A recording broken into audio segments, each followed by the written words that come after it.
Cool. Travis is good too. Excellent. Okay, I see my slides there, which means I'm going to see them in a second. How's everybody at home? You guys all right? Yeah. All right.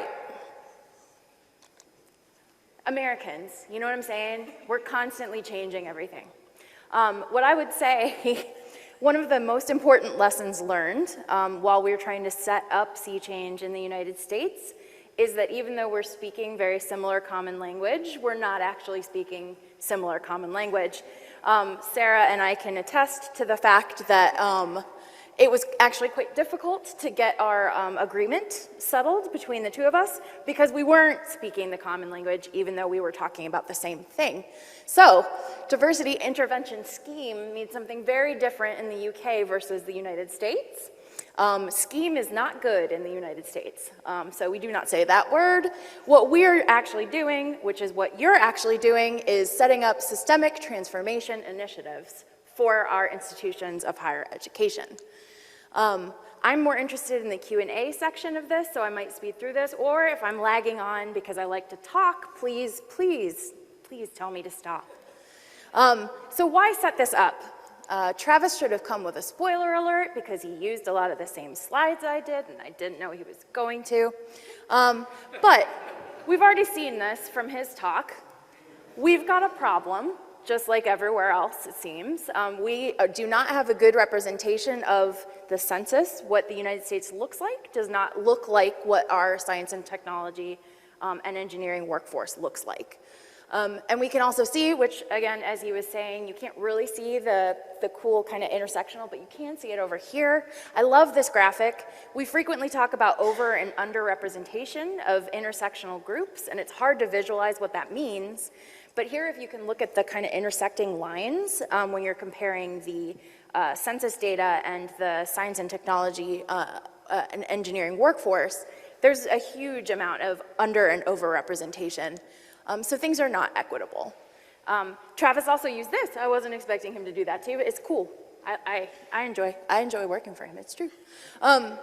We have a ton of National Academy studies and other consensus reports now that are constantly coming back to the same thing, which is please be systemic. Please look at climate and culture. Stop doing standalone interventions, basically. And as Travis had said before, we were actually name dropped in several of these, which I think has really been a great help to us in terms of onboarding more and more of our institutions as we go.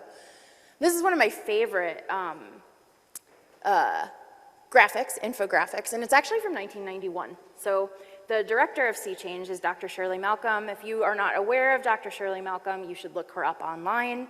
She is an incredibly inspiring person. She is actually one of the If-Then ambassadors that Travis was talking about earlier, so she had an orange statue of herself, and she's been inspiring people. She's been working in AAAS on diversity, equity, and inclusion initiatives since 1970. I think she started in 72. It's a lot of time she's spent working on this, and I always applaud the amount of kind of grit and tenacity she must have had to be a woman of color in STEM who has been progressively working on these kind of same issues for decades. But in 1991, a report came out from AAAS that was talking about kind of the problems that we see with one of the reasons that we try to stay away from saying just interventions. We talk about suites of interventions. And that's because for us, intervention is kind of down here. It's an isolated program, it's doing something really, really good and important, but if it's operating out of the context of the rest of the institution, it doesn't actually have the impact that we're hoping that it would have. So that's the context. Why did we end up having something that was like Athena Swan or something that we wanted to do that was systemic? But sea change, where did sea change come from? We've heard from, I think, almost everybody, and I can add in India now, and I can add in, it sounds like, other pilots as well, which is exciting. It keeps growing and growing and growing, but here's kind of the timeline of things. Sarah and I settled on the Equality Charters process as a way of describing what we were trying to say, which is that there are principles, institutions, they commit to those principles, they commit to assessing themselves, it's all context dependent, and then importantly, there's an action plan to move themselves forward. And basically how this happened was that there were 3 women that had gone over to the University of College, Dublin, I think, no. It was Queen's University, sorry, Belfast. And they were like, Athena Swan is so cool. Ross is like, yeah, you don't know anything about her. It's true, I don't. It's true, I don't. Yeah, so they actually went to the Office of Science and Technology Policy in the United States government, and wisely, the woman that they spoke with there said, you cannot place an initiative like Athena Swan in the United States government, which is true. She said, why don't you walk down the street and talk to Shirley Malcolm at AAAS? And so they did, and then here we are. Why AAAS? So it is the largest general STEM professional association in the entire world. This is our mission. We seek to advance science, engineering, innovation throughout the world for the benefit of all people. And I emphasize the all because that is why we are really, truly focusing and really doubling down on the importance of diversity, equity, inclusion, belonging, accessibility in all of our programs at AAAS. So, sea change.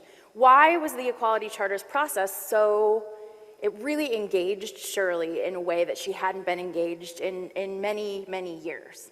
And the reason for that is because it was truly a systemic assessment. You're looking at many different things all at one time.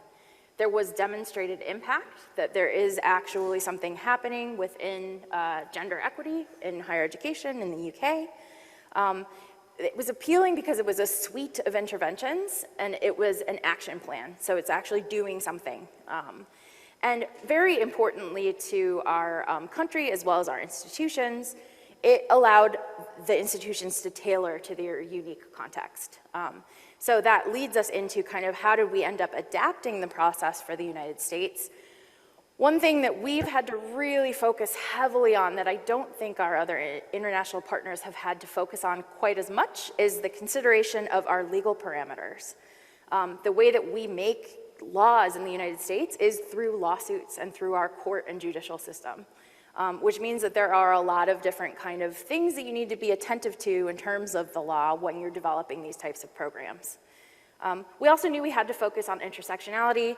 This is a common theme that we've heard throughout all of our international partners. I think Athena Swan's moving into kind of more of an intersectional approach as we continue to evolve.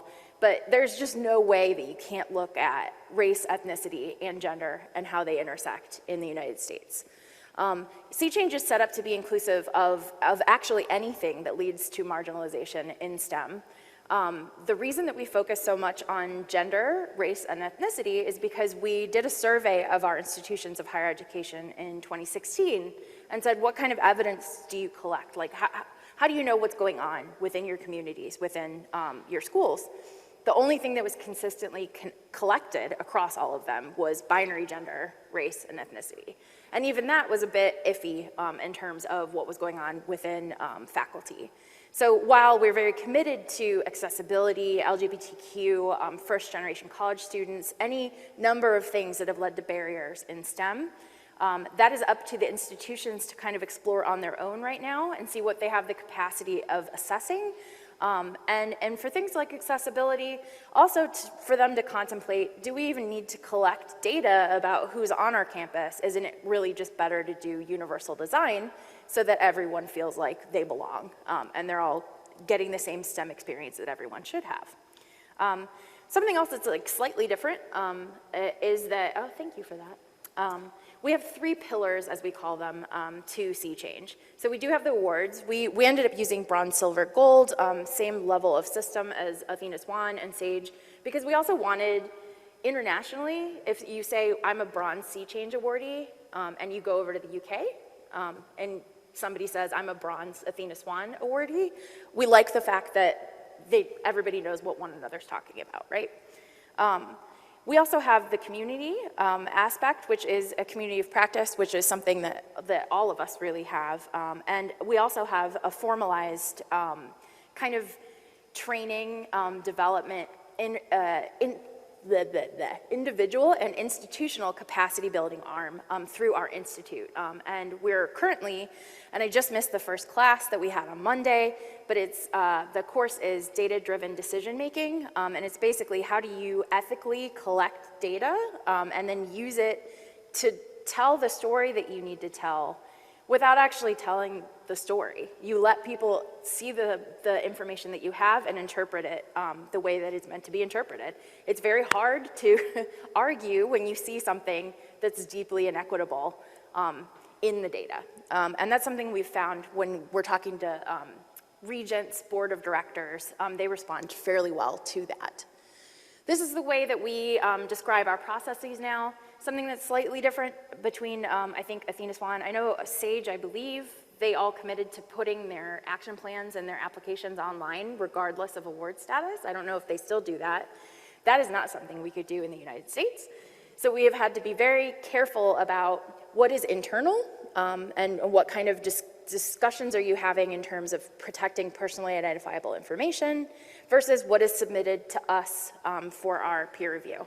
And I could bore you for hours, literally, about all the details of this, but I won't do that to you. So if you have any questions about that, please let me know, and I'll give you many, many more details.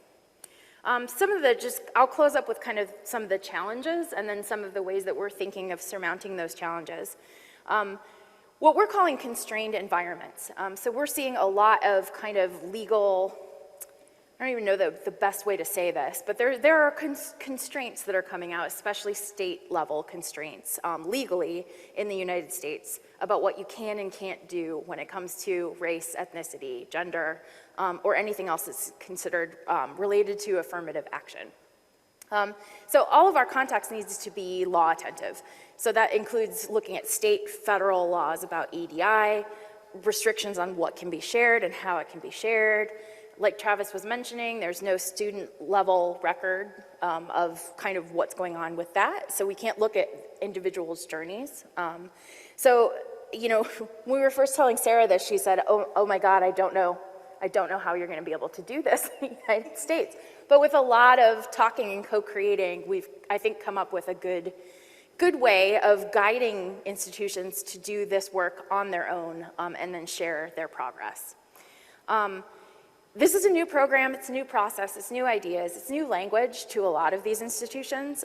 So trying to build their capacity was considered a challenge there.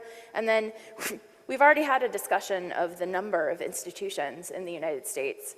And I asked Sarah one day, what is the ratio of institutional awards to departmental awards? We really want to do departmental awards. We want to do that bottom-up transformation. We want to do the deep dives into the other focal populations, students, et cetera. And she's like, 1 to 7. And so we were like, cool, 30,000 departmental awards. Sounds like we can absolutely handle that, no problem. So that is definitely a challenge. Scaling it up is a challenge for us a bit. Dealing with solutions for these perceived challenges, we have guidance about data granularity, what you can and can't share, kind of where you need to cut off and repress data, as they say. How to be transparent about what you're doing while also being accountable and law attentive. We have legal advisors that are specifically trained in higher education law, diversity, equity, and inclusion law, and they are able to help us with kind of policy building. For building the capacity of the institutions and the individuals, we have the institute and community, as I mentioned before. We also have just launched a new immersive cohort process where institutions are going through the first-time bronze process together. And that has been shown in research on institutional change to be very effective so that you don't feel like you're doing this alone, but it's also still context specific for them. In terms of navigating the deep dive, I put a question mark here because we're still kind of trying to figure this out. It's going to be a co-creation process that takes quite a bit of time. But what we've been doing is working with disciplinary society partners. So in particular, we have a pilot for physics and astronomy sea change, and that is with, I think now 10 or 11 different physics disciplinary societies that have worked together to create their own charter, their own set of questions that they're doing, and they are actually in their first pilot right now. So we'll see if any of the departments get that. Anyway, I think I've probably talked over our time. We've got 3 minutes for questions, but we can do it, right? Yeah. all your questions can be answered in 3 minutes. I also, my email address, I believe, is on my first slide. But if you ever have any questions about sea change, please contact me or this email address, and it has been a pleasure. It is nice to see you in person. It's nice to see you at home.